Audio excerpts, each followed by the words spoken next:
ഇതിലെ ഏറ്റവും വലിയൊരു വിരോധാഭാസം എന്ന് പറയുന്നത് കോൺഗ്രസിന്റെ block committee president BA Firosh ആണ് ഇപ്പോൾ TN പ്രതാപിനെതിരെ ഗുരുതരമായിട്ടുള്ള ആരോപണം ഉന്നയിച്ചിരിക്കുന്നത്. അദ്ദേഹം BJP സ്ഥാനാർത്ഥികളുടെ വിജയത്തിനായി പ്രവർത്തിക്കുന്ന ആളാണ്. സത്യം തുറന്നു പറയുന്നതിന്റെ പേരിൽ 40 വർഷത്തെ കോൺഗ്രസ് ബന്ധം താൻ ഉപേക്ഷിക്കാൻ ആഗ്രഹിക്കുന്നില്ല എന്ന് പറഞ്ഞ് അദ്ദേഹം വാർത്താ സമ്മേളനം ആരംഭിച്ചത്. പ്രത്യേകിച്ച് ഇപ്പോൾ നമുക്കറിയാവുന്നതുപോലെ മണലൂരിലെ UDF സ്ഥാനാർത്ഥിയാണ് TN പ്രതാപൻ. ഈ സാഹചര്യത്തിൽ കൂടിയാണ് ഇപ്പോൾ വലിയ ഒരു ആരോപണം അദ്ദേഹത്തിനെതിരെ ഉണ്ടായിരിക്കുന്നത്. TN പ്രതാപൻ സുരേഷ് ഗോപിയെ ജയിപ്പിക്കാനായി 8 കോടി രൂപ വാങ്ങി അത് ജനങ്ങൾക്ക് വിതരണം ചെയ്തു എന്നാണ് ഇപ്പോൾ വലിയ ആരോപണം കോൺഗ്രസിന്റെ ഒരു നേതാവിന്റെ ഭാഗത്തു നിന്നും ഉണ്ടായിരിക്കുന്നത്. BJPയുമായി TN പ്രതാപൻ അടുത്ത ബന്ധമാണുള്ളത്. പ്രത്യേകിച്ച് തൃശ്ശൂരിലെ പല സ്ഥലങ്ങളിലും TN പ്രതാപൻ ഇതുമായി ബന്ധപ്പെട്ട ഡീൽ നടത്തുന്നുണ്ട്. KC വേണുഗോപാലിനെ ബ്ലാക്ക്മെയിൽ ചെയ്ത് താൻ മന്ത്രിയാകുമെന്ന പ്രഖ്യാപനമാണ് കഴിഞ്ഞ ആഴ്ച അദ്ദേഹം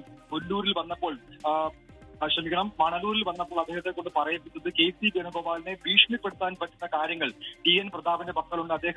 അദ്ദേഹം വലിയ തോതിൽ BJPയുമായി അടുത്തിടപഴകുന്ന ആളാണ്. രാവിലെ കോൺഗ്രസും വൈകിട്ടാകുമ്പോൾ BJPയുമാണ് TN പ്രതാപൻ എന്നുള്ള ഗുരുതരമായിട്ടുള്ള ആരോപണങ്ങൾ ഉന്നയിച്ചത്. പക്ഷേ ഇതുമായി ബന്ധപ്പെട്ട് ഞങ്ങൾ മാധ്യമപ്രവർത്തകരോട് ചോദിച്ചപ്പോൾ അദ്ദേഹം പാർട്ടി മാറാൻ തയ്യാറാണ്, അല്ലെങ്കിൽ പാർട്ടിയിൽ നിന്നുകൊണ്ട് തന്നെ എന്തുകൊണ്ടാണ് ഇത്തരം ഒരു ആരോപണം ഉന്നയിക്കുന്നത് ചോദിക്കുമ്പോൾ അദ്ദേഹം പറയുന്ന പ്രധാനപ്പെട്ട കാരണം താൻ പാർട്ടി മാറാൻ തയ്യാറല്ല. 40 വർഷമായി താൻ കോൺഗ്രസ് പ്രവർത്തകരാണ്, ഇനിയും അങ്ങനെ തന്നെ ആയിരിക്കും. പക്ഷേ TN പ്രതാപൻ ഇത്തരത്തിൽ BJPയുമായിട്ട് അഭിഹിത ബന്ധമുണ്ടാക്കുന്നു. അതിനെതിരെ TN പ്രതാപനെതിരെയാണ് തന്റെ പ്രതിഷേധം.